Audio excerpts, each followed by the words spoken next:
Eto na ata guys yung dinayo naming Wave i125 na mukhang napabayaan na nga ito at hindi na nga raw itong magagawa. Gawa nga ng tinatanggihan nga daw to sa lahat ng mga pinagdadala niyang paggawaan. At ang una nga naming napansin dyan guys, wala na nga itong kaharnes-harnes. At kung titingnan nyo nga to guys sa itsura niya, parang hindi na nga to aandar. At kaya naman kami napunta dito guys, para matulungan na rin natin siya sa problema niya na paandarin itong motor niya. Dahil ito lang daw kasi yung service niya at wala pa din daw siyang naiipong pambili na pangpalit dito. Dahil sa hirap din daw kasi ng buhay hindi na rin daw siya makapag-ipon. Sapat lang daw yung sinasahod niya sa pang-araw-araw na pamumuhay ng pamilya niya. Pero kung kami na guys yung nakakaluwag-luwag, siguradong bibigyan na lang namin siya ng bagong service niya. Dahil lumang-luma na kasi guys itong motor niya. At kahit deserve pa man guys ng may-ari nito na bigyan namin siya ng bagong service, wala pa kasi kami guys kakayahan na magbigay ng ganong kalaking halaga. Pero ang maitutulong lang namin sa kanya guys sa ngayon, patinuin talaga itong motor niya. Nagagawin talaga namin yung best namin para kahit papano matuwa na rin yung may-ari nito. At ituturo na rin namin sa inyo guys kung paano mag-troubleshoot sa pag-wiring ng mga motor. Na kailangan dapat tutunog yung primary na wire papuntang susian bago pumunta sa CDI nito. At ang troubleshoot nga namin dito guys, na ang pinaka main issue, wala ngang kuryente itong motor niya. At itong primary na wire na papuntang CDI, okay naman at wala ngang naging issue. Pero kahit ganyan pa man guys yung kondisyon ng harness niya,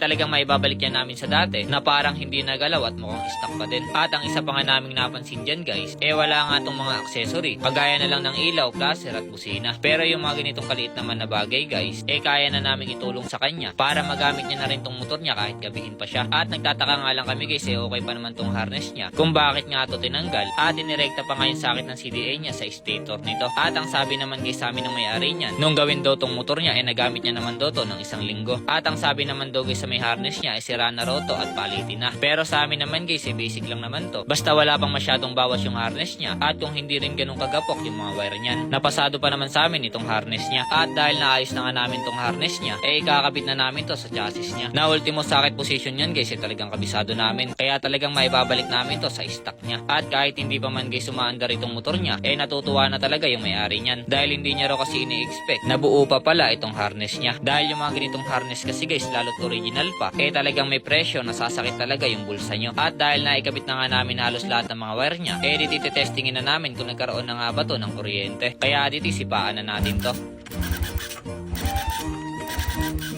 So yun na nga guys, nakita nyo naman na nagkaroon na nga ito ng kuryente. Kaya 108% mapapaandar na natin itong motor niya. Pero bago namin tutuloy ang paandarin, lilinisan muna namin itong karburador niya. Dahil sigurado rin kami guys sa sobrang tagal na rin itong nakabagak, sobrang dumi na rin yan na nagkaroon na nga ng lupa sa loob ng karburador niya. Dahil kung hindi kasi natin yan lilinisan at papaandarin natin kaagad, maaaring pumasok sa combustion chamber nito na magiging sanhi ng paggagasgas ng block niyan. Kaya pagbubutihan namin yung paglilinis namin dito para hindi na rin magbabalik-balik sa pagpapagawa yung may-ari niya. At tapos na nga namin tong linisan. Kaya ibabalik na namin to. At binigyan na rin namin siya ng pinagpalitang charger na all goods pa naman at original. Dahil yan lang kasi guys yung kaya namin ibigay sa kanya para mapagana namin yung mga ipiprevious namin sa kanyang mga bagong ilaw at mga accessory. At dahil pang smash pa guys yung ibibigay namin sa kanyang charger, kailangan dapat baguhin niyo yung mga positioning ng mga wire sa sakit niyan. Nanonid na dapat putulin yung mga wire niyan. At dahil okay na nga yung pagkakabit namin dyan sa charger, na pagkasunduan namin na carwashin na rin itong motor niya. Para nang sa ganun gagamitin niya na lang to. At para hindi na rin siya maabala sa paglilinis dito. At talagang pagbubutihan namin para matanggal yung mga duming matagal lang nakakapit dyan. After ilang oras nga guys na paglilinis namin,